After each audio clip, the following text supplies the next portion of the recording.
Ayan, simulan tayo.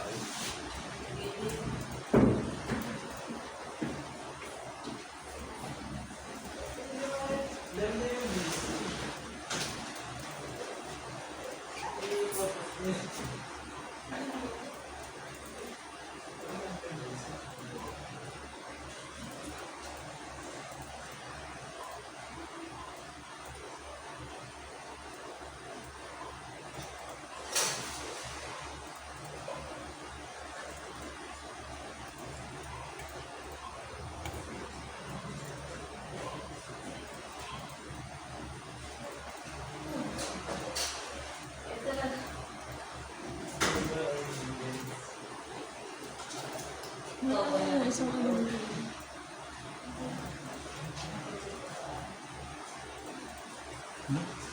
Wala na yan. Amen. Amen. Yan, purihin ng Diyos sa umagang ito. At tayo'y muli magbabasa ng banal na kasulatan. Kaya, okay. Purihin ng Panginoon. Okay, sa ating pagsisimula, habang naghihintay sa ating mga kapatiran, tayo muna ay magbasa ng banal na kasulatan sa aklat ng Hebreo. Pero bago tayo muna ay umawit ng papuri sa Diyos. Ano to? Nag-background siya, no? Kaya, yung orange na lang, yung orange isa.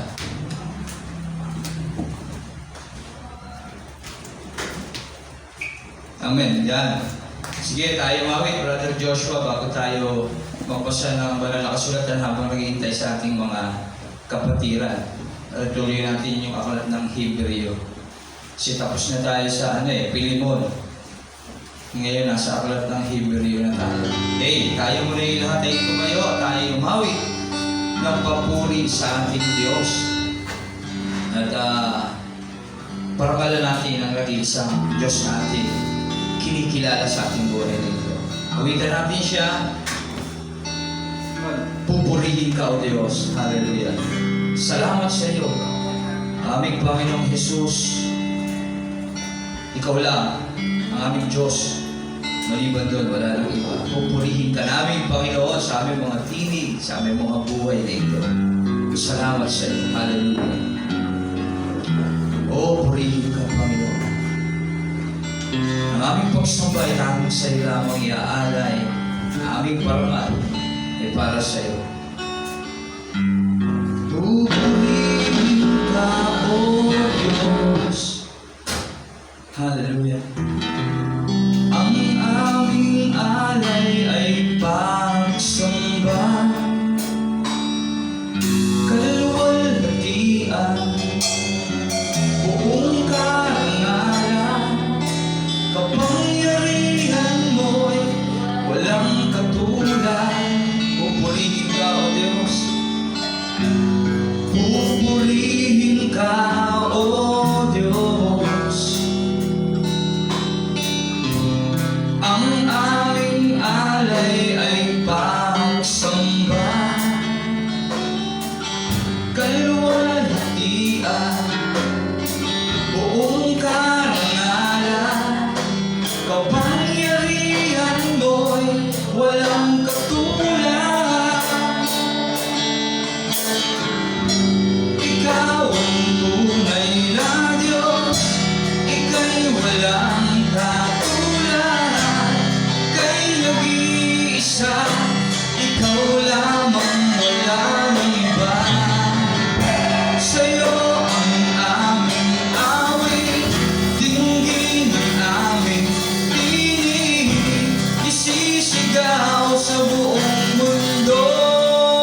na inukol sa bawat isa sa amin. Purihin ka, Panginoon. Purihin ka. Purihin ka, aming Panginoong Jesus. Lord, salamat po sa buhay at kalakasan na muli ay yung pinagkaloob sa amin, Panginoon. Kaya sa umagang ito, Panginoon, nabayan mo po kami, lalo na sa aming pagbabasa ng iyong banal na kasulatan, Panginoon, na iyong banal at buhay na salita. Gabayan mo kami, Panginoon. Unawa lahat ng bagay na dapat naming maunawaan, Panginoon. Upang nang sa ganun magawa namin ito, magbahagi din, Panginoon, sa mga taong nais mo na makakilala sa iyo at maligtas, Panginoon. Salamat, Panginoon. Gabayan mo kami, maging yung mga kapatiran namin, wala pa sa bahay palambahan na ito. Egya mo po, kanilang pangyabang tungo sa lugar na ito. Kung sama-sama kami, makinig at mag-aral, sumamba at magpuri sa iyong buhay at banal na pangalan aming Panginoong Jesus. Purihin ka sa ilang binabalik ang aming pagpuri, pasasalamat pagsamba sa dakilang mong pangalan ng aming Panginoong Jesus.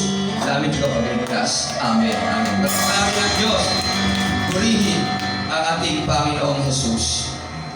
Yan. Okay. Tayo mga may Biblia, makibukas po tayo sa aklat ng mga taga-Hebreo. Okay.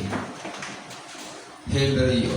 Kasi tapos na tayo sa Tito, sa Pilimon. Natapos natin yung sulat ni Apostol Pablo. Pero yung aklat ng Hebreo, sa pag-aaral ay hindi tiyak ang sumulat nito. Pero base sa pag-aaral, ayon sa mga sulat niya, sinasabi na si Pablo nga ang nagsulat nito. Pero bago tayo magsimula, basahin natin yung panimula ng mga taga-Hebreo. Amen. Ang sulat ng mga taga-Hebreo ay para sa mga mananampalatayang dumadanas ng mahigpit na pag-uusig at nanganganib na tumalikod sa pananampalatayang Kristiyano. Pinapalakas ng sumulat ang kanilang loob upang magpakatatag sa pananampalataya. Upang maisagawa ito, ipinakita niya na si Jesucristo ang tunay at panghuling pahayag ng Diyos. Tatlong katotohanan ang binibigyang diin dito. Una, si Jesus ang anak ng Diyos na walang simula at walang katapusan. Siya ay lubos na sumusunod sa Ama sa pamamagitan ng pagpapakasakit sa kanyang tiniis. Ikalawa, bilang anak ng Diyos, si Jesus ang paring walang hanggan na ipinahayag ng Diyos at higit siya sa mga pari at mga propeta ng lumang tipan. Ikatlo, sa pamamagitan ni Jesus, ang mananampalataya ay naligtas na sa kasalanan, takot, at kamatayan bilang pinakapunong pari. Si Jesus ay nagkakaloob ng tunay na kaligtasan na siyang layunin ng mga ritual at paghahandog ng mga hayop sa dambana ayon sa relihiyon ng mga Hudyo. Okay. Sa pagbabanggit sa mga hinalimbawa ng pananampalataya ng ilang taong kilala sa kasaysayan ng Israel, Kabanata 11, nananawagan ang sumulat sa kanyang mga mambabasa na manatiling tapat sa pananampalataya. Sa Kabanata 12, sila ay hinihikayat niyang ituon kay Jesus ang kanilang paningin at tiisin ang anumang hirap at pag-uusig na maaaring darating sa kanila. Nagwawakas ang aklat na ito sa pamamagitan ng mga payo at babala. Yan. Okay. Pansin natin sa aklat ng Hebreo sa palimula, walang writer na binanggit kasi sa pag-aaral, hindi tiyak ang sumulat ng Hebreo. Pero base sa pag-aaral ng mga letra sa pagsusulat nito, kung tayo magsasaliksik, maaring si Apostol Pablo sumulat ng aklat ng Hebreo. Amen? Yun. Kaya wala siya. Kung pasinin natin yung mga pinag-aralan natin ng nakaraan na sulat ni Pablo, tiniyak doon. Ito yung sulat ni Pablo kay Pilimon, sulat ni Pablo kay Timoteo, sulat ni Pablo kay Tito. Ayan, may mga ganon. Ito ay sinulat ni Pablo, ni Timoteo, may mga ganon sa paniwala. Pero sa aklat ng Hebreo wala. Kasi sa pag-aaral nga, hindi tiyak. na si Pablo. Pero ganun pa man, base sa mga letra at paraan ng technique, kumbaga sa yung style ng pagsusulat, maaaring si Pablo ang sumulat dito. Kung pag-aaralan natin, yun. Kaya, sabi dito, ang sulat ng mga taga-Hebrew ay para sa mga mananampalataya. Kaya, ang sulat ng mga taga-Hebrew ay para sa mga nananampalataya kay Jesus. Okay? Na dumaranas ng mahigpit na pag-uusig at nangangalib na tumalikod sa pananampalatayang Kristiyano. Isinulat niya ito para sa ating mga naniniwala o sumasampalataya kay Jesus na dumaranas ng mga kahirapan, mga pag-uusig, trials, pagsubok na maaaring ikatalikod natin sa ating pananampalataya. Kaya sumulat ang manunulat dito sa mga taga-Hebrew para palakasin. Pinapalakas ng sumulat ang kanilang loob upang magpakatatag sa pananampalataya para tayo'y patatagin sa ating pananampalataya. Kaya yun, baybayin natin ang aklat ng Hebrew chapter 1.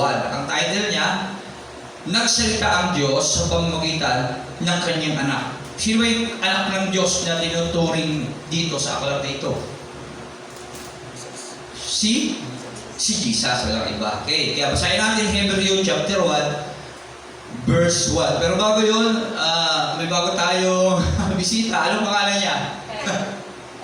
Kayla, kaklase mo? Girlfriend ng pinsan mo. Okay. Welcome ka po sa gawain ng Panginoon sa Jesus Victorious Calvary Church. Okay.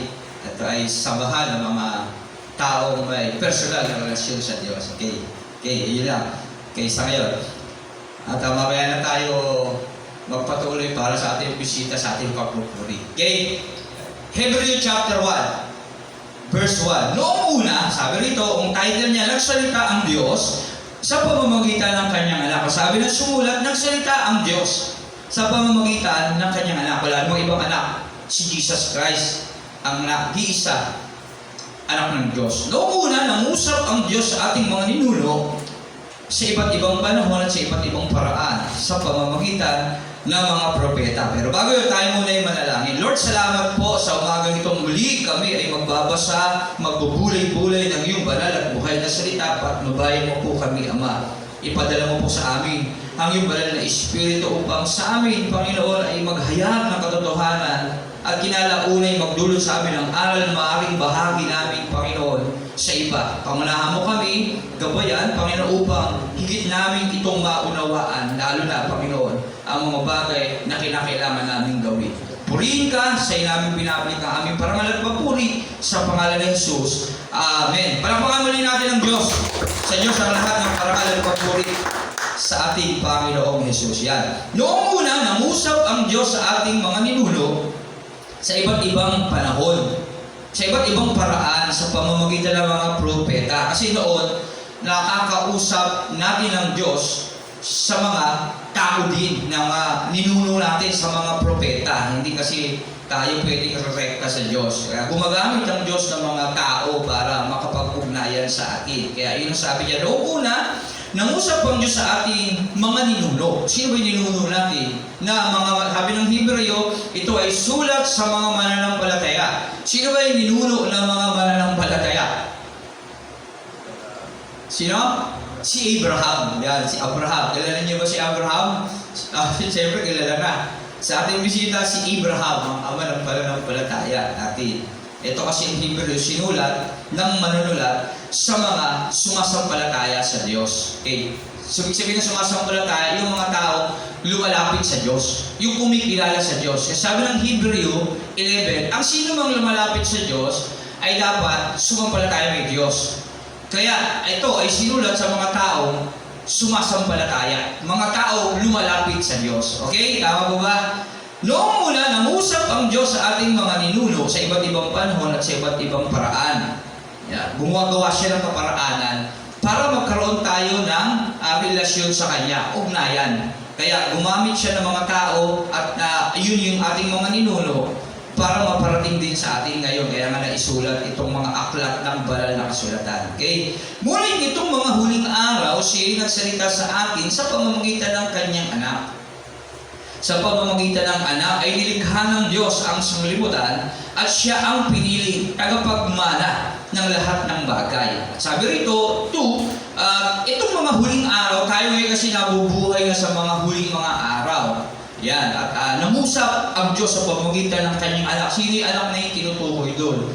Si Jesus Christ, walang iba. Ngunit itong huling araw, siya yung nagsalita sa atin sa pamamagitan ng kanyang anak. Sa pamamagitan, ipiniliwanag din siya sa pamamagitan ng anak ay nilikha ng Diyos ang sanglibutan.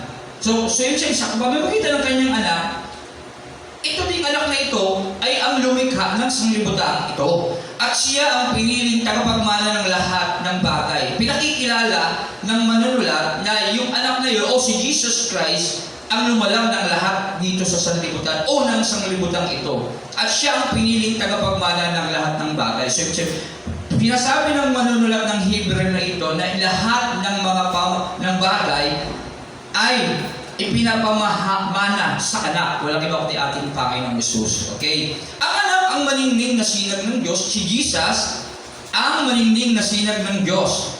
Kung ano ang Diyos, ay gayon din ang anak. Ano ibig sabihin nun? Kung Diyos ang Diyos, ay Diyos din ang anak.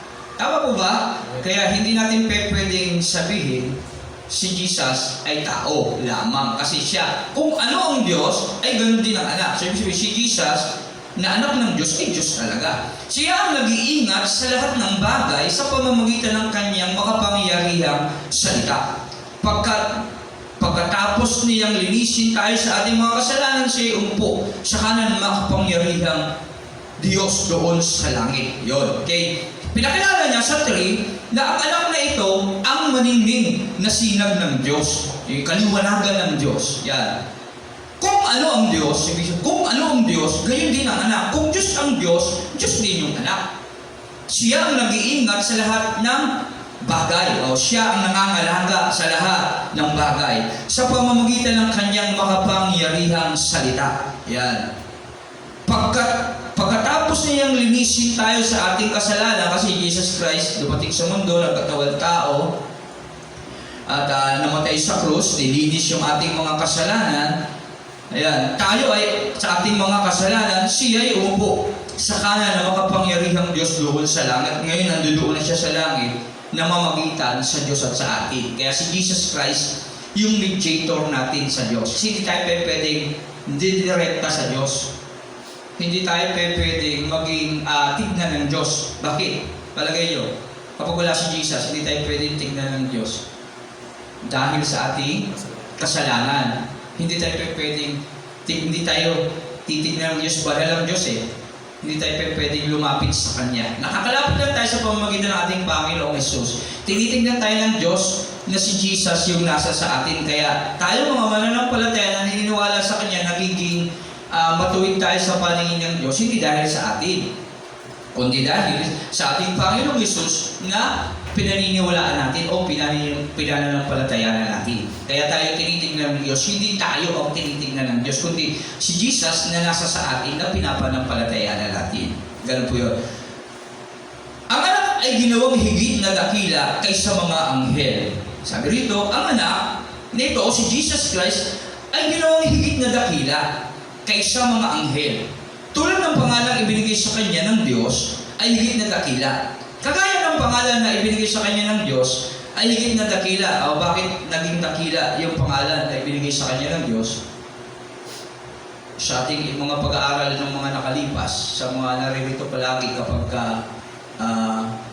pag-aaral, pagbabasa ng Bible, bakit? Ano ba yung pangalan na nasa anak o na kay Jesus? Pangalan ng Ama. Saan matatagpuan? John 17, 11 and 12. Plus mga brother Joshua. Sabi dito, ang anak ay ginawang higit na dakila kaysa mga anghel. So, ibig sabihin, hindi kapantay ni Jesus yung mga anghel. Higit siyang dakila sa mga anghel. Yan. At ngayon, okay, pupunta na sa iyo, iwan ko na ang sanglibutang ito, ngunit sila ay nasa sanglibutang pa. Ang banal, ingatan mo po sila sa pamamagitan ng kapangyarihan ng iyong pangalan. Siyempre, si Jesus dyan sa Ama. Amang banal, iningatan mo sila sa pamamagitan ng kapangyarihan ng iyong pangalan. Halimbawa, tinuturo mo yung Diyos, iyong pangalan. ang pangalang ibinigay mo naman sa akin. So, ibig sabihin, upang kung paano ikaw at ako iisa, gayon din naman sila ay maging isa sa atin. Kaya sabi rito, kanina, sa 3, ang anak ay maningning na sinag ng Diyos. Kung ano ang Diyos ay gayon din ang anak. Siya ang nag-iingat sa lahat ng bagay sa pamamagitan ng kanyang makapangyarihan salita. Pagkatapos niyang linisin tayo sa ating mga kasalanan, siya ay umupo sa kanan ng makapangyarihan ng Diyos doon sa langit. Hindi kasi tayo pwedeng rerekta sa Kanya. Kailangan natin magipag-isa sa Kanya para kilalanin tayo ng Diyos na anak kaysa pamamagitan ng ating Panginoong Hesus. Kaya sabi ito, upang kung paano ikaw at ako ay iisa, gayon din naman sila ay maging isa sa atin. Tayo'y maging isa kay Kristo sa ating pananampalataya sa ating Panginoong Hesus. Nagiging isa tayo kay Kristo, kay Jesus sa ating Panginoong Hesus, at tinitingnan na tayo ng Diyos, hindi na tayo. Si Jesus na nasa sa atin. Kaya nagiging isa tayo upang maging isa rin tayo sa Diyos. Amen? Medyo naiintindihan ba? Intindihan? Okay. Yeah. Okay. Bakit naging dakila? Ang anak ang dinawang higit na dakila kaysa lahat ng mga anghel. Higit si Jesus sa mga anghel. Kasi baka mamaya, hindi, pantay-pantay lang yan. Si Jesus at mga anghel may magkatuturo eh. Sabi ng Hebrew 1:4, higit siya kaysa mga anghel. Kagaya, tulad ng pangalang ibinigay sa kanya ng Diyos na higit na dakila. Kasi yung pangalan nasa Kanya, yung pangalan ng Amang Banal na makapangyarihan sa Kanya. Kung paano ang Ama at siya ay isa para maging isa din tayo sa Kanya. Okay? Sapagkat kailan may hindi sinabi sa 5, Hebrew 1:5, ng Diyos sa sino mong anghel, ikaw ang aking anak. Sabi rito na sumulat, sapagkat hindi kailanman sinabi ng Diyos sa kanino mong anghel. Bawa kayo, anghel. Hindi ko sasabihin, wala akong sinabi sa inyong mga anghel na ikaw ang aking anak. Ganon din yun. Ikaw ang aking anak, mula ngayon ako na ang iyong ama. Hindi rin niya sinabi sa kanino ang anghel, ako'y kanyang magiging ama at siya ay aking magiging anak.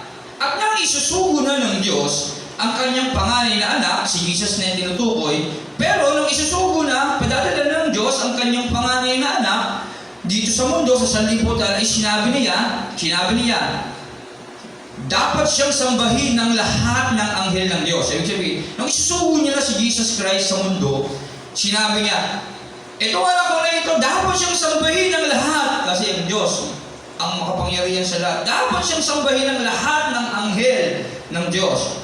Tungkol naman sa mga anghel, sinabi niya, tungkol naman sa mga anghel, ito kayo naman mga anghel. Sinabi niya, ginawa niyang hangin ng kanyang mga anghel at ningas ng apoy ang kanyang mga lingkod. Ngunit tungkol sa anak, ay sinabi niya, ang iyong trono o Diyos ay magpakailan pa man, ikaw ay may maghaharing may katarungan. Katarungang iyong mahal sa masamay namumuhi, kaya naman ang iyong Diyos, tanging ikaw ay pinili higit sa sino mang hari, kagalakang tanging-tangi. Yan, okay? Sinabi ng Diyos yung mga higit ang anak sa mga anghel at dapat sambahin siya ng lahat ng mga anghel ng Diyos. At tungkol naman sa mga anghel, sabi ng Diyos sa 7, ginawa niyang hangin ang kanyang mga anghel at ningas ng apoy ang kanyang mga lingkod. Yun yung pagkakagawa ng Diyos sa mga anghel. Okay? At sa mga lingkod naman, parang ningas ng apoy. Ngunit, pero, tungkol naman sa anak, walang iba si Jesus Christ, ay sinabi niya, yung ama nagsasalita nito, sabi ng sumulat, sabi ng ama sa anak na si Jesus Christ, ang iyong trono o Diyos. So, sabihin yung ama, pinapaliwanag dito ng sumulat, maging ang ama, sinabi niya na yung anak na yun ay Diyos, may trono. Ang iyong trono o Diyos ay magpakailan pa man. Talagang Diyos siya, ikaw ay Diyos, magpakailan pa man. Ikaw ay may maghaharing, may katarungan. Katarungang iyong mahal sa masamay namumuhi, kaya naman ang iyong Diyos, tanging ikaw ay pinili. Ibig sabihin, kaya naman ang Diyos ay tanging ikaw ay pinili, higit sa sino mang hari, kagalakang tanging-tanging. Kaya kung papasilin natin si Jesus Christ, hari ng mga hari, Panginoon ng mga Panginoon. Sinabi pa rin niya, Panginoon, nang pasimula, nilikha mo ang sanlibutan, at ang mga kamay mo ang siyang lumikha ng kalangitan. Maliban sa iyo, lahat ay lilipas, at tulad ng damit, lahat ay kukupas. at ililigpit mong gaya ng isang balabal at tulad ng damit, si papalitan, ngunit mananatili ka't hindi magbabago. Walang katapusan ang mga taon mo. Sabi ko, walang katapusan ang ating Panginoong Jesus. Okay? Sabi ng Diyos yun. Sabi ng sumulat. Kailanman hindi sinabi ng Diyos sa sino mang anghel, maupo ka sa kanan ko hanggang lubusan kong mapasuko sa iyo ang mga kaaway mo. Okay? Ano ang mga anghel kung ganon? Sila'y mga espiritong naglilingkod sa Diyos at isinugo upang tumulong sa mga maliligtas. O yun yung role ng anghel. Okay? Hindi para gawing Diyos natin. Kaya hindi natin dapat sambahin ang mga anghel. Kaya pag may nagtuturo sa ating dapat sambahin natin mga anghel, huwag tayo maniniwala. Sabi ng Hebrew sa panimula, parang patitagin ang ating pananampalataya sa katotohanan. Kaya pag may nagtuturo, dapat sinasamba natin yung mga anghel. Kasi yung tayong mga tao ngayon, kapag nakakita tayo ng mga di pangkaraniwan, pag hindi tayo nagbabasa ng Bible o kumikilala sa ating Panginoong Sus, sa turo ng banal na kasulatan, madali tayo maniwala, lalo na sa sabi-sabi. Mabilis tayong sumamba sa mga hindi mga kakaibang bagay na nakikita ng ating mga mata. Okay? Kaya yung sinasabi ng manunulat dito, yung tungkulin ng anghel. Okay? At yung tungkulin naman ng anak na wala iba kundi si ating Panginoong Jesus. Sinabi ng Diyos Ama, sabi ng sumulat na ang anak ay ginawang ay Diyos. Mula pa ay siya ay Diyos. Okay? At ang mga anghel ginawa hindi para sambahin. Ito, ang mga anghel ginawa para tulungan tayo na mga maliligtas. Kaya, kung ating pag-aaralan ang Bible, kung babasa tayo, kaya lang hindi yun ang topic natin, yung anghel,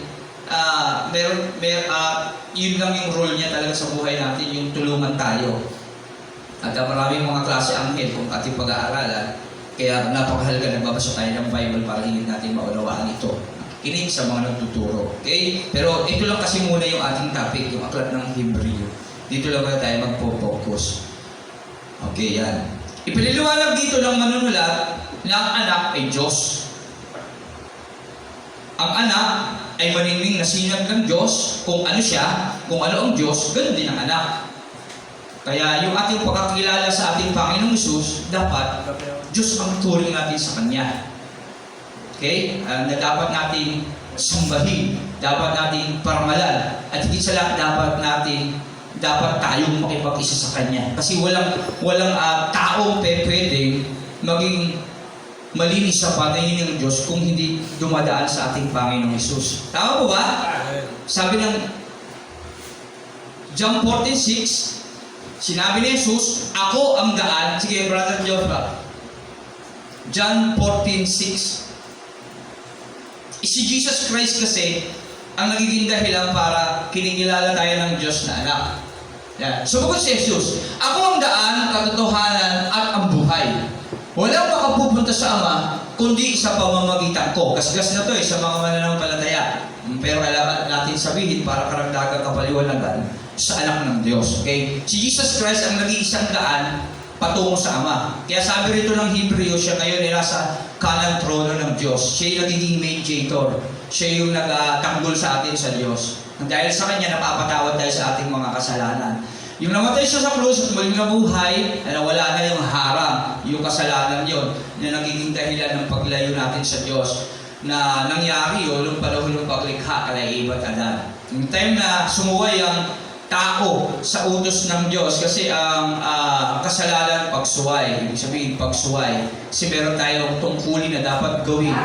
Meron tayong utos ng Diyos na dapat sundin at hindi nagawa ng tao yon. Kaya yung kasalanan, pagsuway, di pagsunod sa utos ng Diyos. Ayan, Garden of Eden, huwag niyong kakainin ang bunga ng punong kahoy na bibigay kaalaman sa mabuti at masama. Mamamatay kayo pag kinain niyo yan.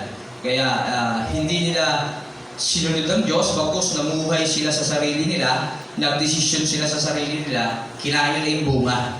At yun yung naging dahilan kung bakit sila nawalay sa Diyos. Okay? Nawalay. Nalayo ang tao sa Diyos. At kailangan ng merong mag-aalay ng kanyang buhay, handog na banal, at walang iba yung kundi ating Panginoong Hesus. Kaya tinapos niya yun sa krus, na wala na yung harang na namamagitan sa tao. Nagkaroon na tayo ng malayang relasyon sa Diyos dahil sa ating Panginoong Hesus. Nakakatawag na tayo ng ama-ama sa Ama dahil sa ating Panginoong Hesus. At kinikilala na tayo ng Ama na anak niya dahil sa ating Panginoong Hesus na pinapanampalatayanan natin. Amen po ba? Kaya huwag mawawala yung ating pananampalataya sa Diyos. Yun ang katibayan na tayong kinikilala ng Diyos bilang kanyang anak. Yung huwag mawawala ating pananampalataya sa ating Panginoong Hesus. Kaya lang dapat yung pananampalataya na yun, ipakita natin sa gawa. Kasi faith without action is dead. Tandaan niyo yan. Hindi buhay ang pananampalataya, walang kalakip na gawa. Kaya kailangan natin mag-aaral, makinig sa salita ng Diyos at mais sa buhay yung mga bagay na ating napapakinggan. Amen po ba? Ayan, kaya Hebreo 1, sabi doon, nagsalita ang Diyos sa pamamagitan ng kanyang anak, ipinakilala ng sumulat na yung anak na yun ay Diyos. Okay? Ang naging dahilan kung bakit tayo nakakalapit sa Diyos. At dapat tayo makapag-isa sa Kanya. At ang anak na ito, lumalang ng lahat ng bagay at dapat sundin maging ng mga anghel ng Diyos. At tungkol naman sa mga anghel, hindi natin sila dapat sambahin. Bakit? Ano yung anghel? Mga espiritu ginawa upang tulungan ang mga maliligtas. Sino yun? Tayo yun. Okay? Tayo yun. Okay. May tanong ba tungkol dito sa Hebreo 1? Meron bang gusto magtanong? Sa Hebreo 1? Ang mundo ay parang isang damit, ha? Tandaan natin, darating ang araw, wawasakin ng Diyos yan, Hebreo. Yan, 11:12. 1:11. Maliban sa iyo, lahat ay lilipas, at tulad ng damit, lahat ay kukupas, at ililigpit mong gaya ng isang balabal, at tulad ng damit, sila'y papalitan, ngunit mananatili ka, hindi magbabago, walang katapusan ng mga taon mo. Ang Diyos, si Jesus, walang katapusan, pero lahat ng bagay ay lilipas. Lahat ng bagay ay masisira, lahat ng bagay ay mawawala. Ang gusto pa, sabihin pa, karagdagan ng sumulat. Pero ang Diyos, ang ating Panginoong Hesus, kailanman hindi kukupas. Okay? Kaya dapat tayo manatiling nananampalataya sa Kanya. Siya lang yung pag-aasa natin sa buhay natin, na pagdating ng araw, makabahagi sa kaharian ng Ama na makapangyarihan sa lahat. Amen po ba? Okay, may tanong ba sa Hebreo 1 na gusto nating maintindihan na hindi natin naintindihan? Wala. Okay. Okay, sige. Hebreo 2, ang dakilang kaligtasan. Maaga pa naman. Okay? Tuloy natin yung pagbabasa. Ang purpose natin, magbasa ng Bible. At sa church, nakakapagbasa tayo ng Bible. At sulat ni Pablo ang ating tinatapos. Pero ulitin ko lang, itong Hebreo, walang author na binanggit yung manunulat. Okay? Yung sulat na ito. Kaya maaaring si Pablo o hindi ang sumulat nito. Pero ganun pa man, ulitin ko, sa pag-aaral, maaaring siya nga ang sumulat nito. Ang dakilang kaligtasan. Kaya nga dapat nating panghawakang mabuti ang katotohanan narinig natin upang hindi tayo mailigaw. Ano yung dapat nating paniwalaan yung katotohanan narinig natin? Yung kanina, si Kristo, si Jesus Christ, ay anak ng Diyos at siya ay Diyos, nakagaya ng Diyos. Tama ba? Ano dapat sambahin ng lahat ng mga anghel ng Diyos. Okay? Yapi, sinuportahan lang din siya ng to. Parang, balikan natin yun, alalahanin niyo, huwag niyo kakalimutan. Kaya nga dapat natin panghawakan mabuti ang mga katotohanan narinig natin. Kasi baka mamaya, narinig natin kanina, wala na naman sa isip natin na si Jesus pala ay Diyos. Okay? Ang mga mensaheng pinahayag ng mga anghel ay napatunayang totoo. At sino mang lumabag o hindi sumunod dito ay tumanggap ng kaukulang parusa. Gayun din naman, paano tayo makakaiwas sa parusa kung hindi natin pahalagahan ang napakadakilang kaligtasang ito? Ang Panginoon ang unang nagpahayag ng kaligtasang ito at ang mga nakarinig sa Kanya ang nagpatunay sa atin na ito'y totoo. Kasi maraming mga ninuno, maraming mga disipulo o saksi nung panahon na nagsasabi talaga na talagang si Jesus Christ ay Diyos. At ang Diyos ay Diyos at Panginoon na dapat nating kilalanin. Pinatunayan din ito ng Diyos sa pamamagitan ng mga tanda at ng iba't ibang himala.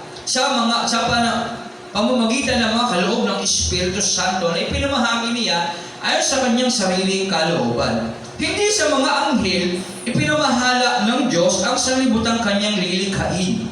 Ang sanlibutan aming tinutukoy, sa halip ay ganito ang sinabi ayon sa isang bahagi ng kasulatan. Ano ba ang tao? Upang iyong pahalagahan o ang anak ng tao upang iyong pangalagaan. Sabi lang ng sumusulat dito na talagang may Diyos at hindi pinamahala ang lahat sa kung kanino lang. O lalo na sa mga anghel. Okay? Kaya walang iba tayong dapat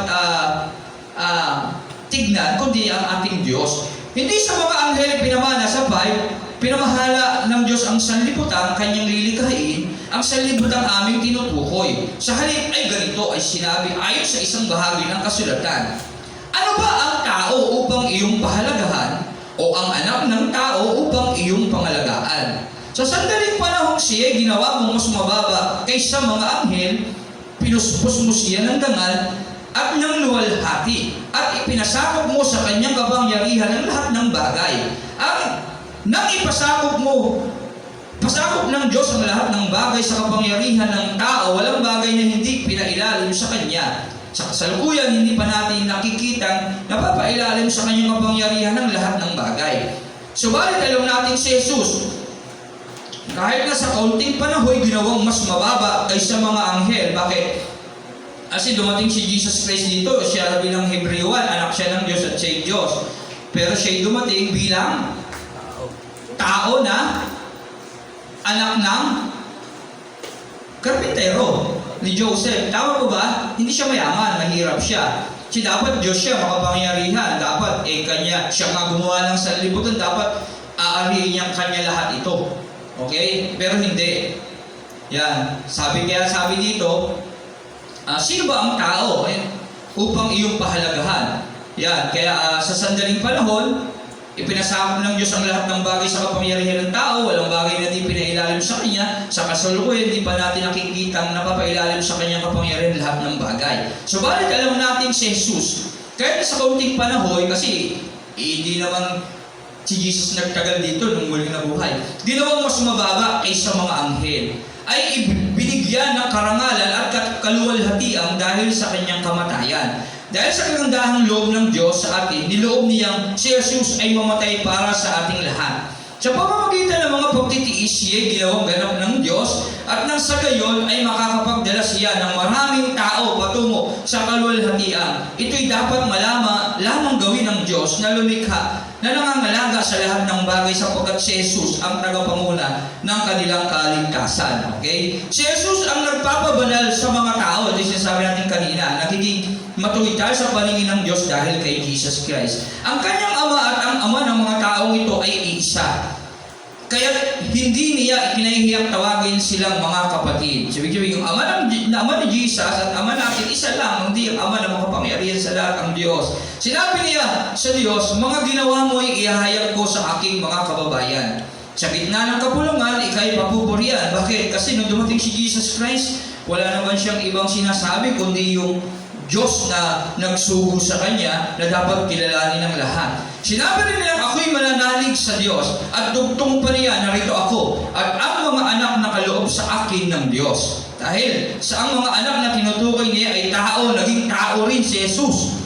Katulad nila ay may laman at may dugo kasi siya ay Diyos. Sabi doon na kanina, ang anak ay kagaya ng Diyos, spiritual. Pero nung sinugo si Jesus Christ, naging tao siya. Dahil ang anak na tinutukoy niya ay tao, tayo kasi yung tinutukoy yun, na dapat niligtas si Jesus Christ. At tayo yung sinasabi dito na higit na ginawang dakila, mababa kumpara sa mga anghel. Pero ibinigay sa kanya yung pamamahala. Kasi sa paglikha, kanino ba pinamahala ang lahat ng bagay na nilalang ng Diyos? Yun sa paglikha sa Genesis.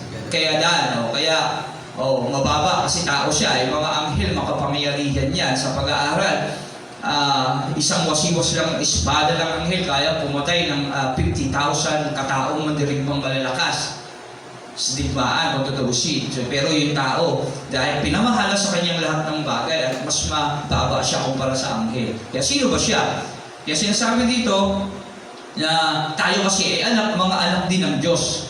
At kung Ama ni Jesus Christ ang Diyos, Ama din natin ang Diyos. Okay? Sinabi niya, ako'y manananig sa Diyos at dugtong pa niya, narito ako at ang mga anak na kaloob sa akin ng Diyos. Tayo, yung mga anak na tinutukoy na yun. Dahil sa ang mga anak na tinutukoy niya ay tao, tayo, na dapat kasi iligtas. Kaya naging tao rin si Jesus. Na tulad nila ay may laman at may dugo. Ginawa niya ito upang sa pamamagitan ng kanyang kamatayan, mawasak niya ang kapangyarihan ng dyablo, na siyang may kapangyarihan sa kamatayan. Okay? Si tayo, nakasala sila Eva at Adan, nagkaroon tayo ng mana sa kanila at walang sino mang maliligtas kung hindi dahil sa ating Panginoong Hesus. Kaya dumating si Jesus na Diyos, nagkatawang tao para mahugasan yung ating mga dugong makasalanan kasi kailangan meron dugong banal na magdadanak na dugo sa krus para mahugasan tayo.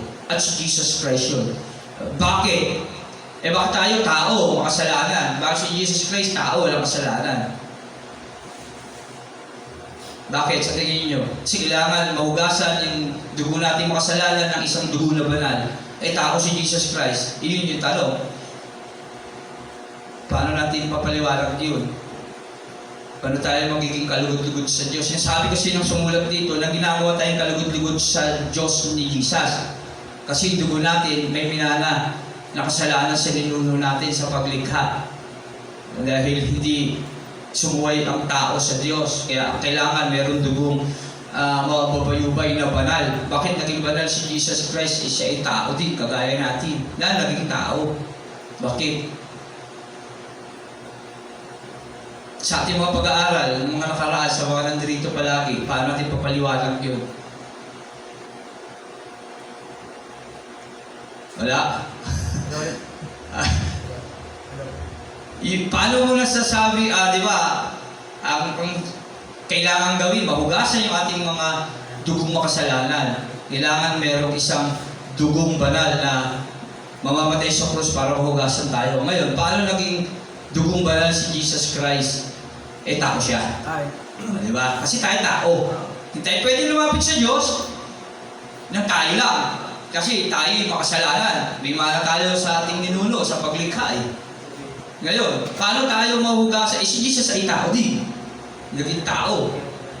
Hindi siya galing sa similya ng tao. Yun po, tama. Okay? Iba kasi si Jesus Christ sa atin. Tayo galing sa ating mga ninunong, sila Eva at Adan, na merong dugong makasalanan. Si Jesus Christ ay dumating sa mundo sa kapangyarihan ng banal na Espiritu. Niluwal lang siya ni Mary para maging tao. Kaya hindi siya galing sa sperm cell ng tao. Okay? Hindi siya galing kay Joseph. Hindi siya galing kay Mary. Kasi galing siya sa kapangyarihan ng banal na Espiritu. Kapag ang Diyos ay Espiritu. Okay? Spiritual being. Okay? Nagkatawang tao si Jesus Christ at ginamit lang si Mary para iluwag. Kaya hindi niya talaga totoong ina si Mary. Ina niya lang si Mary sa pagkakatawang tao. Napatunayan niyang banal na kasulatan sa ibang bahagi ng kasulatan. Sabi ni Mary sa kanya, babae. Yung himala sa kana. Unang himala ni Jesus Christ, yung tubig ginawa niyang alak. At sinabihan niya si Mary, babae, huwag mo akong pangunahan. Tama? Ibig sabihin, hindi niya tinawag na ina si Mary. Pangalawa, nung dinalaw ni Mary at ng kapatid ni Jesus Christ siya, nangaral si Jesus Christ, Panginoon, sabi ng lingkod niya, andyan po ang iyong ina sa labas at mga kapatid. Sabi ni Jesus Christ, sino ang aking ina at mga kapatid? Tinuro niya yung mga alagad na sumusunod sa sila, ang aking kapamilya, sila ang aking ina at mga kapatid. So, ibig sabihin, walang ibang pamilya si Jesus Christ, kundi yung mga tao sumasampalataya sa Kanya. Yan tayo nagiging kapatid niya sa Diyos. Tama ba? Kaya si Jesus Christ banal kasi hindi nga siya galing sa sperm cell ng tao. Tama po ba? Tayo saan tayo galing? Sa pagmamahala ng ating mga magulang. Tama po ba? At meron silang pag-ibigan na nangyari, literal, physical. Nag-contact sila at nabuhay tayo. Ganon din kala Eva at Adan yung nauna sa atin. Sila lahat nang galing doon. Si Jesus Christ hindi doon nang galing. Siya ay, kung babasahin natin sa pagdating ni Jesus Christ sa Mateo, sa Lucas, sa John, mapapaliwanag sa atin yan. Kaya lang, nandito tayo sa Hebreo, dinadaanan lang natin ang mabilis. Okay? Kaya, si Jesus Christ, ang dugo na kailangang mahugasan ang ating kasalanan sa dugo, sa krus ng Kalbaryo.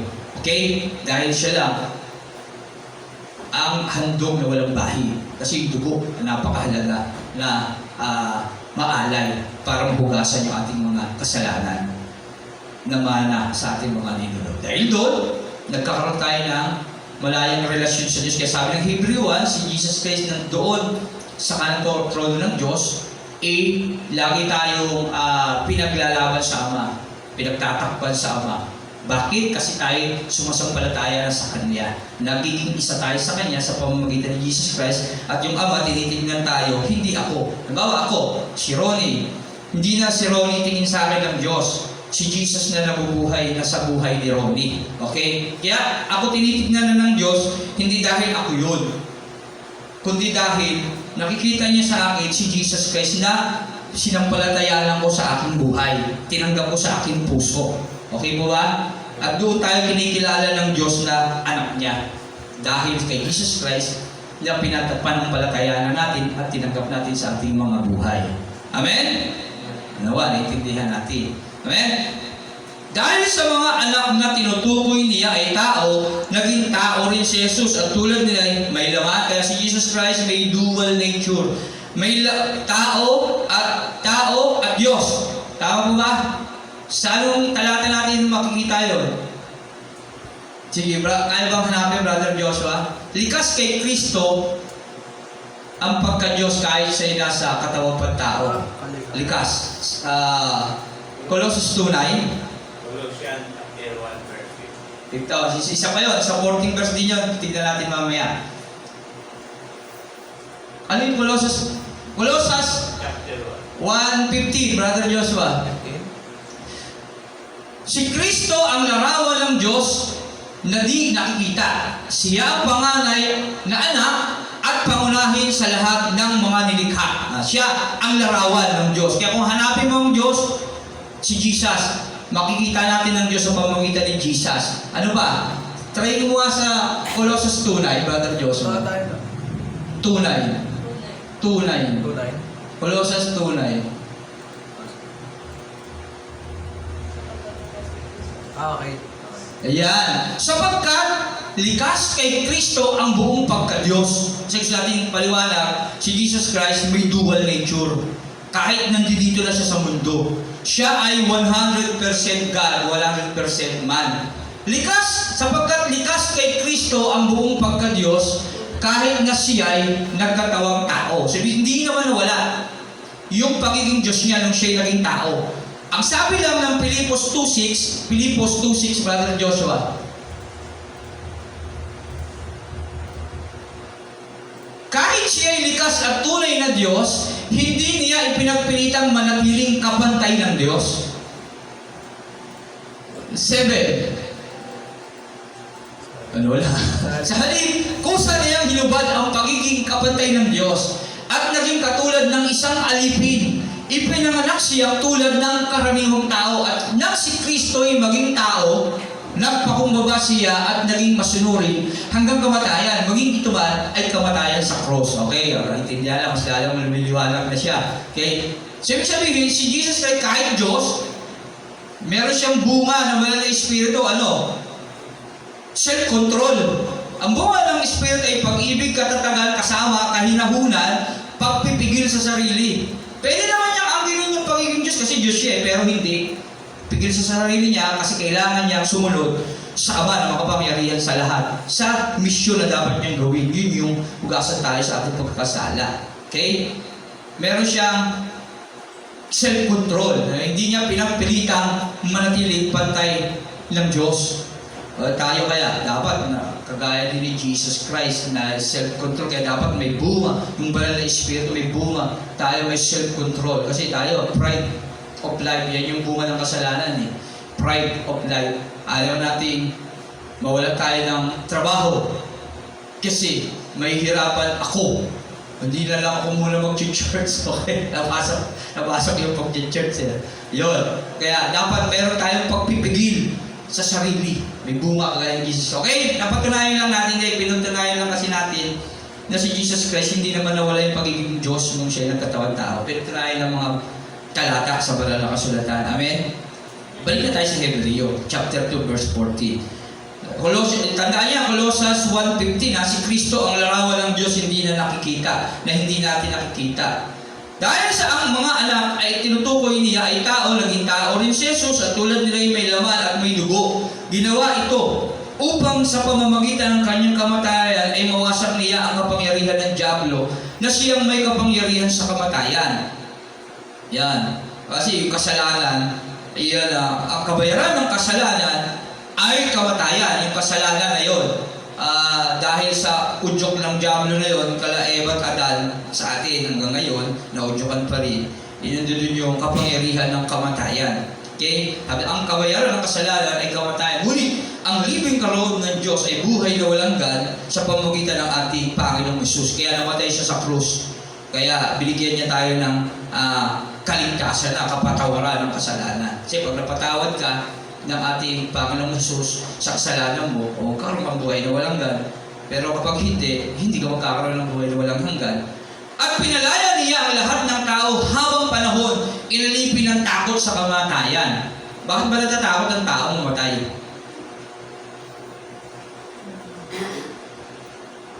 Pinalaya niya, inalipin sa takot ng kamatayan. Bakit? Totoo, bakit tayo takot sa kamatayan? Ito yung bagay na higit na kinatatakutan ng tao. Ay, mapag-usapan nun eh. May pamahipak, kumakatok pag nauusapan. Huwag naman hinto. Bakit mo, may gano'n eh. May mga pamahiin sila, kumakatok eh. Huwag naman, mga gano'n eh. Takot sa kamatayan. Bakit sila takot? Tayo takot sa kamatayan. Hindi sigurado. Bakit minor?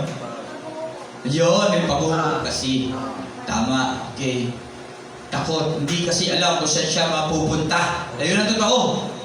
Sino rito, pag namatay, mapupunta ang langit? Taas kamay.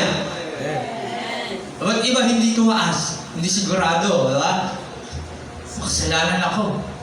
Hindi ako sigurado na kapag sinungaling ako kanina. Tama, may nagawa ako sa nanay, naupit ako ng 20. Tama? Ayun. Hindi sigurado. Kaya gustong sabihin ni Jesus, hindi na natin ito dapat katakutan. Kasi wala nang matuwid, wala kahit isa. Pero pag sa pananampalataya natin sa Panginoong Hesus, hindi natin dapat katakutan ang kamatayan. Kaya narito siya, namatay sa krus at muling maguhay para wasakin ang pagkatakot natin sa kamatayan. Bakit? Nung namatay si Jesus Christ at muling nabuhay sa krus, binigyan niya tayo ng assurance of salvation.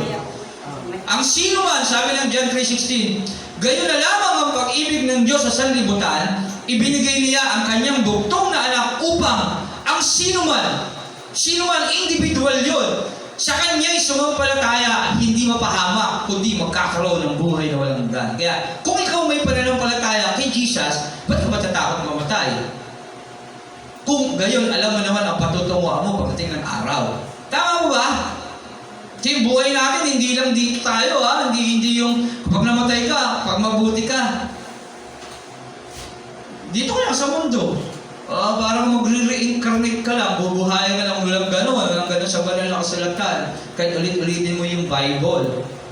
Hindi, mabubuhay uli ako sa susunod na henerasyon. Hindi po gano'n. Paano kapag makasalanan ka, may paniniwalang gano'n, pinaniniwalang lang natin, bigla ka lang totally distraction, hindi ka mag-i-exist. Wala pong gano'n na sinasabi sa banal na kasulatan. Isa lang ang sinasabi ng banal na kasulatan, pag tayo naman tayo may dalawang lugar na nararapat nating patunguan, buhay na walang hanggan at kaparusahang walang hanggan. Daniel 12:2. Sige, Brother Joseph. Daniel chapter 12, verse 2. Ito yung patutunguhan natin pagtapos nating mamatay. Muling mabubuhay ang maraming mga namatay sa lahat ng panig ng daigdig. Ang iba'y sa buhay na walang hanggan at ang iba naman sa kaparusahang walang hanggan. Sa madaling salita, sa mas mababaw, langit at impyerno. O, pag pinaliwanag, ano yung langit? Buhay kasama si Jesus.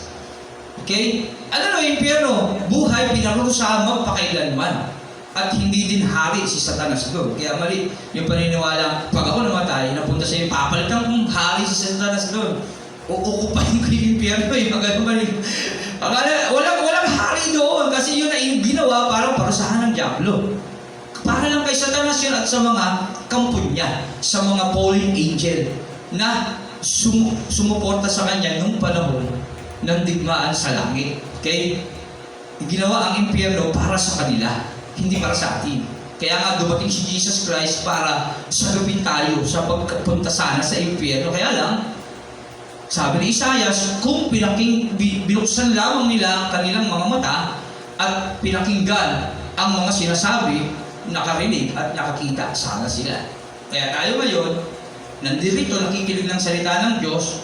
Ang tinig ng Diyos, sabi ng Hebreo 3:15, kapag iyong narinig, ang iyong puso'y huwag mong patigasin. Bakit? Kasi tomorrow is another day. Paglabas mo ng pinto dyan, hindi mo na alam ang mangyayari sa'yo. Tama? Bakit? Sabi ni Santiago 4:14, ang buhay natin ay parang usok ang katulad. Agad lumilitaw, agad din nawawala. Anong ibig sabihin nun? Pahalagan mo, maiksi lang ang buhay mo. Maaaring ngayon narinig mo ang tinig ng Diyos, baka gusto ng Diyos na mapakinggan mo ito upang magkaroon ka ng kaligtasan. Bakit? Hindi mo na alam. Paglabas mo dyan sa pintuan ng church na yan, o pag-uwi mo ng bahay mo, o pagpasok mo sa school, o pagsakay mo ng jeep, tama mo ba? Hanggang doon na lang pala ang takdang panahon, mga ngaral, chapter 3. May panahon ang lahat ng bagay, mga ngaral, chapter 3. Hebrew lang tayo pero lumahaba tayo. Hindi ko rin alam kung bakit, hindi ko makontrol. Kaya ano lang tayo. Lagyan natin. Mga ngaral, chapter 3. Ang lahat sa mundong ito ay may kanya-kanyang panahon. May kanya-kanyang oras. Ang panahon ng pagsilang at panahon ng pagkamatay. Ang panahon ng pagtatanim, panahon ng pagbulot ng tanim. Ibig sabihin, tayo na lang ng Diyos, merong takdang panahon. Nakatakda na. Ang panahon ng pagsilang natin at panahon ng paglisa natin sa mundong ito. At alam mo ba yon, kapatid? Kung kailan yon? Hindi. Buti na lang, dumating si Jesus Christ, sabi ng Hebreo, chapter 2. At ngayon, sabi doon, nasa kawalan trono ng Diyos. At kapag kinilala mo siya at sumampalataya ka, sabi ng sumulat ng Hebreo, ito ay sulat para sa mga sumasampalataya, para patatagin ang kanilang paniniwala kay Jesus Christ dahil maraming mga turo na hindi tama na magiging dahilan ng pagkawala niya ng pananampalataya. Tama mo ba? Kasi meron tayong takdang panahon at ayun ang iniiwasan ng sumulat nito. Na pagdating ng araw na mapahamak tayo, sayang yung ginawa ni Jesus Christ sa atin, sa buhay mo. Pero kung ikaw ay sasampalataya at maniniwala sa pahayag na ito, sabi, well done, my good and faithful servant. Maririnig mo mula kay Jesus pagdating ng araw na yun. Amen? Yan. Yun yung mga bagay na dapat nating maintindihan. Okay, Hebreo chapter 2. Ano na tayo, Brother Joshua? 15. Yan. 14. Dahil sa ang mga anak na tinutukoy niya ay tao, naging tao rin si Jesus at tulad nila ay may laman, may dugo. Ginawa ito upang sa pamamagitan ng kanyang kamatayan, mawasak niya ang kapangyarihan ng diablo na siyang kapangyarihan sa kamatayan at pinalaya niya ang lahat ng tao habang panahon inalipin ng takot sa kamatayan. Kaya hindi na natin kinatatakutan ngayon yung kamatayan, hindi yung mag-aamo ka dyan, baka hindi na ka takot ng kamatayan, lumabas sa siga, hindi gano'n. Hindi ibig sabihin, meron ka ng assurance of salvation, hindi ka na nangangamba, anytime kunin ka ng Diyos, ready ka na. Tama? Ano ba na mangyari sa'yo? Ligtas ka na eh. Ano lang dapat mong gawin? Yung kaligtasan meron kayo, bahagi mo sa iba. Ano ba yung utos ng Diyos? Ibigin mo ang Diyos langit sa lahat. Pangalawa, ibigin mo ngayong kapwa. Okay? Kaya gagawin mo na lang yung bagay na yun. Iniibig mo ang Diyos at dahil iniibig mo ang Diyos, sisikapin mo sa buhay mo makapagligtas ka ng isang kaluluwa, yung kapwa mo. Kasi yun yung bagay. Kaibig-ibig ng Diyos sa buhay natin. Yung merong mga kaluluwa tayo na liligtas. At gagawin tayo dahil purpose natin yun kung bakit tayo narito sa mundo. Okay, hindi tayo nilalang ng Diyos. Wala lang hindi tayo nilalang ng Diyos para lang mag-aral, magtrabaho, magpakayaman sa mundong ito. Kasi lahat yan, sabi ng Hebreo 1, ititiklop, parang damit, parang balabal na ititiklop. At ililigpit mong parang balabal. Mawawala yan. Kaya focus lang tayo tungkulin natin sa Diyos. Hindi masama lahat ng bagay na yan, pero lahat ng bagay na yan, gamitin natin para gawin yung tungkulin natin sa Diyos. Kasi ang laki ng kapakinabagan ng lahat ng bagay na yan kung gagamitin mo para sa Diyos. Tama po ba? Huwag natin angkinin yung bagay na hindi atin. Sa Diyos yun eh. Dapat ibalik natin sa Diyos yun. Kanya yun eh. Tama po ba? Yung sinilang ka, may damit ka na ba? Sino may damit na rito? O may dalang toothbrush nung sinilang siya. Wala, di ba? Wala tayong dala. Kaya lahat ng meron tayo sa Diyos. Kaya lahat ng meron tayo, gamitin natin yan para sa Diyos. Tama po ba? Amen. Yan. At pinalaya niya ang lahat ng tao habang manay inalipin ang takot sa kamatayan. Hindi ang mga anghel ang kanyang tinutulungan. Malapit na tayo. Sa halip ay mga anak ni Abraham. Yan. Kaya nga yung mga ninuno kanina ay tinatanong tayo. Tawa si Brother Joseph. Sinong ninuno? Sila Abraham. Sa sila ay sumasampalataya sa Diyos. Yung mga ninuno natin sumasampalataya sa Diyos.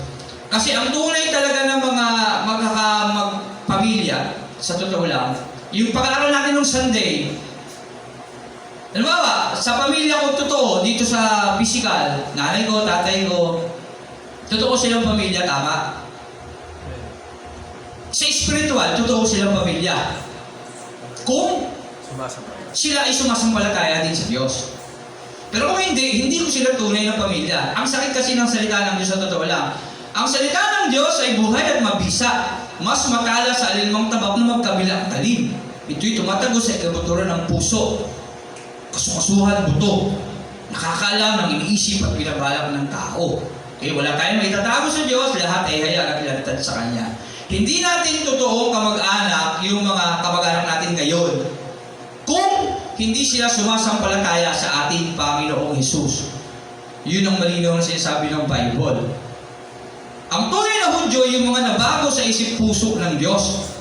Kaya sinabi mong Israelita pa sila, kung hindi sila sumasampalataya kay Jesus, hindi sila tunay na Hudyo. Yun ang sinasabi ng Bible. At tayo rin naman, hindi tayo kailanman magiging anak ng Diyos kung hindi tayo sumasampalataya kay Jesus Christ. Kung hindi tayo nabago sa puso at isip ng Diyos. Hindi tayo nakikita kay Jesus. Ganon din sa pamilya natin. Kung hindi sila tunay din na sumasampalataya kay Jesus, hindi natin sila tunay na anak. Kasi may dalawang ama na kinikilala sa mundo. Tama po ba?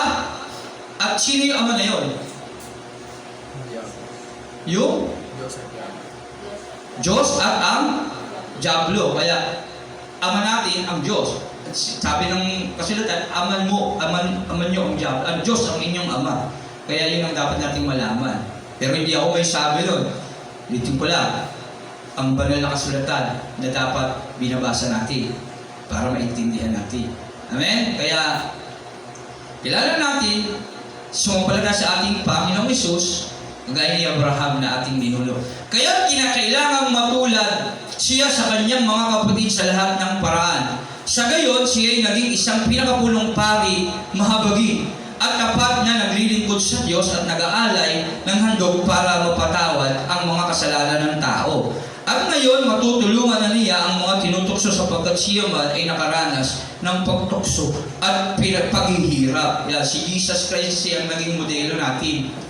Hindi na tayo pwedeng magdahilan sa Diyos kasi ginawa na ni Jesus yan, tinapos niya na, lahat naging tao siya, lahat ng pasakit, naranasan niya para sa atin, para ligtas tayo. Okay? Ang kailangan lang natin gawin ay sumampalataya sa Kanya. Okay? Hindi na natin kailangan pang buhatin yung krus. Literal, pagka, mahal na araw, magbubuhat tayo ng krus, papaluin mo yung sarili mo. Hindi na, ginawa na ni Jesus yun eh. Pagka sumampalataya kay Jesus, parang ginawa mo na yun. Dapat tayo ipapako sa krus eh. Sa Israel, gano'n, pag may kasalanan ka, papako ka sa krus, pag malalaning, paghatol sa iyo, kamatayan. Wala ka lang, ligtas. Pag nahatulang ka na ng kamatayan, papako ka na sa krus. Bubuhat ka ng krus, papako ka doon. Hindi mo na kailangan gawin yun. Ginawa na ni Jesus yun. Kailangan mo lang manampalataya sa Kanya. At kaya lang, yung pananampalataya na yun, pakita mo sa gawa. Kaya kailangan mo lang mag-confess ng lahat ng kasalanan, tanggapin siya bilang Panginoon Hari. Pag sinabi mong confession, pagbabagong buhay yun. Hindi lang paghingi ng tawad yun. Pagbabago. 2 Corinthians 5:17. Ang sino mang nakipag-isa kay Kristo, isa ng bagong nilalang. wala na dati pagkatao. Sa halip, ito'y napalitan ng bago. Pag sinabi mong confession, hindi yung paghingi lang basta ba, Lord, sorry po, hindi ko na po ulitin. Hindi, may pagbabago yun. Dapat may pagbabago na nagaganap sa buhay mo. Yun ang totoong confession. Kaya kailangan lang natin gawin yun.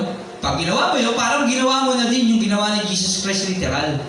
Hindi mo na kailangan literal na magpakahirap, magbuhat ng cross, palupaluin ka ng mga tao, sipahin ka, duraan ka. Tama, hindi mo na kailangan magpakahirap, magiging korpintero din ako, magpupukpok din ako ng lamesa. Kasi gagawin ko yung ginawa, hindi na. Sampalataya ka lang kay Jesus. Paano? Pakita mo sa gawa. Sa buong buhay mo. Kaya sabi ng Roma 12:1, pakita mo sa gawa. Ialay ninyo ang inyong mga buhay bilang banal na handog buhay at kaaya-aya sa Diyos. Roma 12:2, anong katibayan nun? Sige, Brother Joshua. Roma 12:1 muna. Kaya mga kapatid, alang-alang sa masagalang habag ng Diyos sa atin, ako'y nakikiusap na ialay ninyo ang inyong sarili bilang handog na buhay, banal at kalugod-lugod sa Diyos. Ito ang karapat-dapat na pagsamba ninyo sa Diyos. Brother, nagawa ko na po yun. Di dapat may katibayan ka. Roma 12:2. Huwag kayong makiayon sa takbo ng mundong ito. Mag-iba kayo sa pamamagitan ng pagbabago ng inyong pag-iisip upang maunawaan ninyo ang kalooban ng Diyos kung ano ang mabuti, kalugod-lugod, ganap na kalooban niya. Sabihin, may pagbabago bilang pruweba na talagang hinandog mo sa Diyos yung buhay mo. Bilang pruweba na nag-confess ka at tinanggap mo si Jesus Christ, dapat may pagbabagong nagaganap sa buhay mo. Bakit kaya? Kasi doon na yung Holy Spirit sa'yo na tinanggap mo. Hindi ka kasi magbabago sa sarili mo. Pero kapag sumampalataya ka ng buong puso mo, buong buhay sa Diyos, sa ating Panginoong Hesus, ipapadala ang Holy Spirit at automatic yung nagagawa ng mga mahiwagang bagay sa buhay mo. Kaya lang naman di tayo nakapagbago. Hindi kasi natin talaga totally tinanggap ng buo si Jesus Christ na totoo. Kaya walang nagmamanipula ng ating mga buhay. Ganun pa din. Nakakagawa pa hindi tayo nakakapagbago sa ating buhay. Kaya sikapin natin yon na talagang tunay na sa buhay natin tinanggap ang ating Panginoong Hesus upang panahanan tayo ng banal na Espiritu at pangunahan sa lahat ng ating mga bagay na dapat gawin. Alam po ba? Ayan, okay. At ngayon, matutulungan niya ang mga tinutokso sapagkat siya man ay nakaranas ng pagtukso. Nandito lang muna tayo kasi na tayo, tanghali na. Hebrew chapter 2. Yan, ang dakilang kaligtasan ay sa pamamagitan ng ating Panginoong Hesus. Naging tao siya, hinugasan ang ating mga kasalanan, at ginawa niya yung mga parusa na dapat sala sa atin kasi mahal niya tayo. Imbis na tayo dapat ang dumanas nun, siya ang nakaranas nun. Napakasimple lang ang dapat natin gawin. Kikilalanin lang natin siya bilang hari at Diyos ng ating mga buhay. At susuko ang buhay natin sa Kanya. At kikilala na tayo ang Ama ng mga anak niya din kagaya ni Jesus Christ na anak na kaisa-isa niya. Amen? Ayan, kaya salamat sa Panginoon.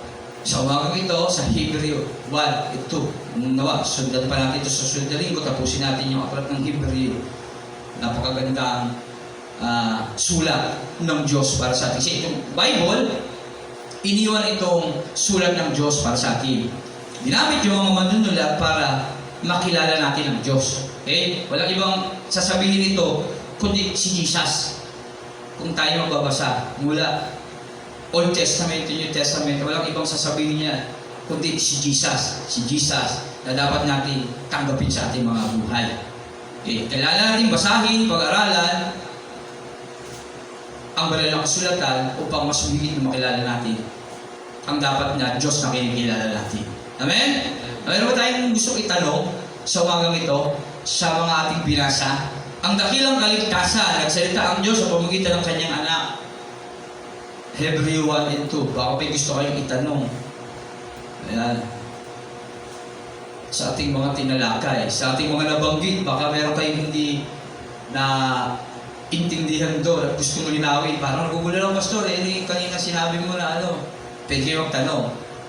Yung ating mga tinalakay. May gusto ba magtanong?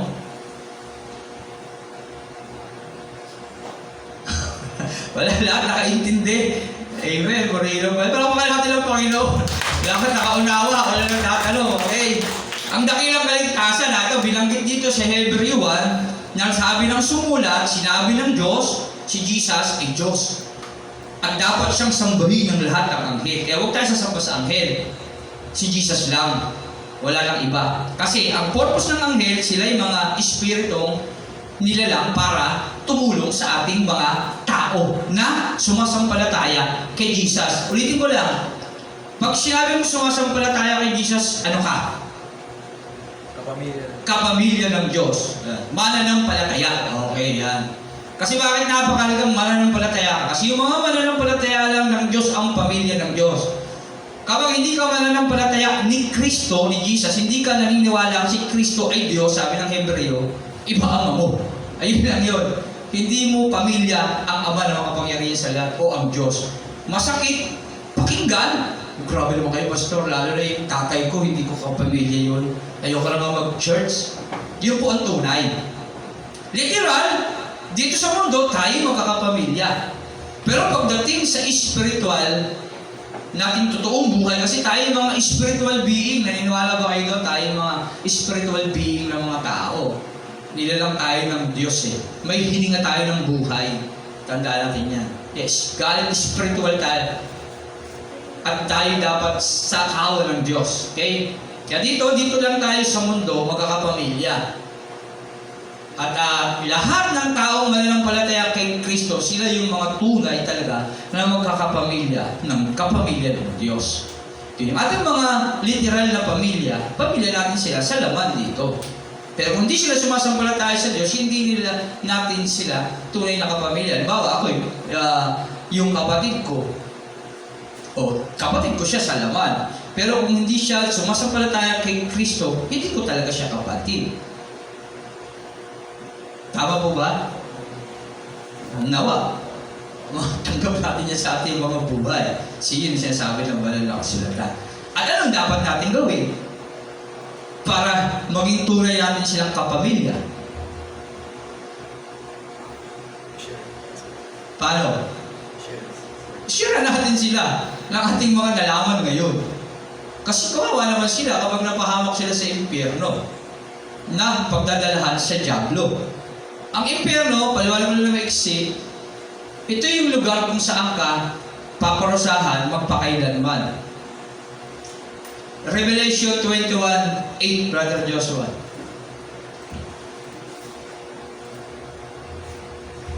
Subalit malagi mong kasasapitan ng mga duwag, ng mga taksil, ng mga nagpapasasa sa suklam-suklam na kahalayan, ng mga mamamatay tao, ng mga plural term of word, marami, kasi maraming tao gumagawa nito eh. Nakikiapid ng mga mangkukulam, ng mga sumasamba sa Diyos-Diyosan, at lahat ng mga sinungaling.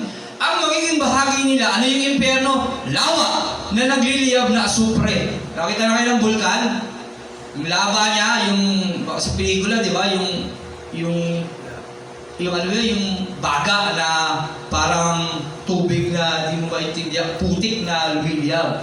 Lawa na nagliliyab na asupre, ito ang pangalawang kamatayan, second death, pangalawang kamatayan. Kasi kamatayan natin ngayon, patay. May judgment day, haharap ka sa 2 Corinthians 5:10. Lahat tayo haharap sa hukuman ni Kristo at tatanggap ng parusa. Base sa ating mga ginawang mabuti at masama, nang tayo nabubuhay pa. Buhay ka ngayon. Paglabas mo dyan, nag-enjoy ka pa, nag-tiktok ka pa. Diba? Patay. Damag ka, harap ka kay Kristo. Hindi ka sumampalataya. Kasi kaka-tiktok mo, hindi ka nakapag-church. Sister, may church ngayon, hindi po. Busy po ako. Meron project sa school, nagtitiktok ka lang sa kwarto mo, di ba? Pagbaba mo, CR, nadulas ka, upog ka sa Anidoro. May nakita ka mo nakaputi. Nasa langit na ba ako? Kasi sa pelikula ganun eh. Akala mo lang yung iha. Dito ka sa harap ng Diyos na mapangyarihan. Lahat tayo harap sa hukuman ni Kristo. Tatanggap ng parusa base sa iyong ginawang mabuti. Masama. Ano yung ginawa mo bago ka namatay? Tinalikuran mo yung pinadala ng Diyos. Para sa iyo, para paalalahanan ka, kapatid, church na tayo, tara na. Sorry po, busy po ako, may project ako sa school, dito ka lang pala. Masama yun. Harap ka na sa masamang nagawa mo. Tama?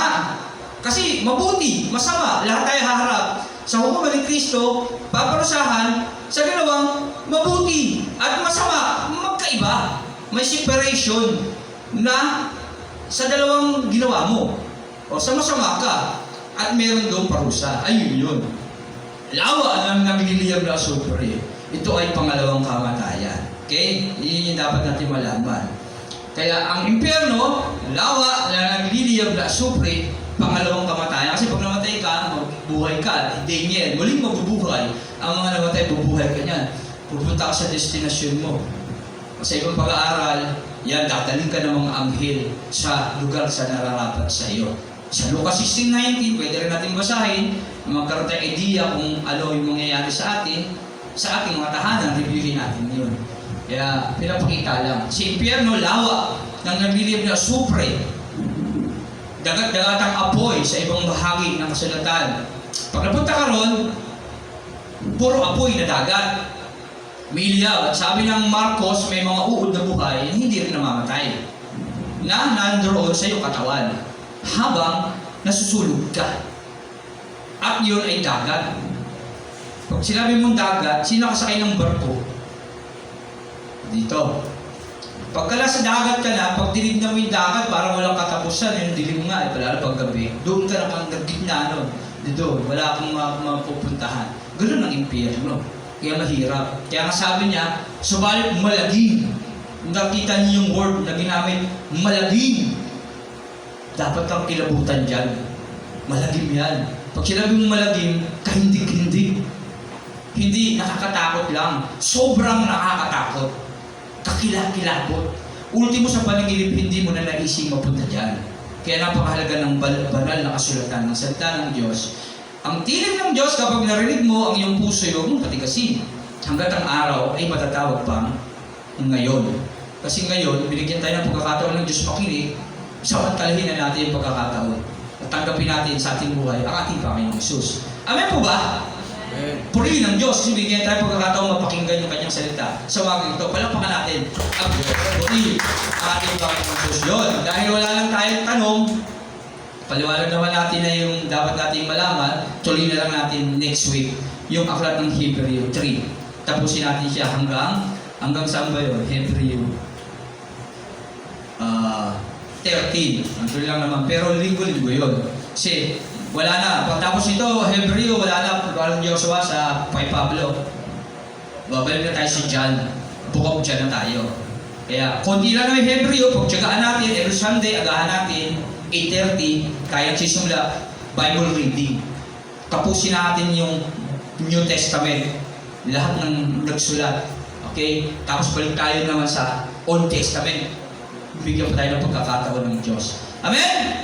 Okay, tayo mag-pray, manalangin. Lord, salamat po sa iyong mga salita na aming napakinggan. Salamat, Panginoon. Marami kang aral na sa amin ay binigay. Tanging hiling lamang namin sa iyo. Lord, tulungan mo kami maisagawa at patuloy na malaman pa ang mga hiwaga ng iyong mabuting balita. Ikaw, aming Panginoong susaygin namin makilala at nang sa ganon maipamuhay ang buhay sa aming buhay na ito. Purihin ka, ikaw lamang ang aming sasanggahin at pagnabayan mo kami sa aming susunod na gawain, sa aming pagsambat, pagpuri sa iyong dakilang pangalan. Ikaw po siyang mamula. Itago mo kaming lahat sa iyong likuran. Ikaw ang bit maparangalan, ikaw lamang at wala nang iba. Muli, maraming salamat sa ilamin na balik ang aming pagpuri.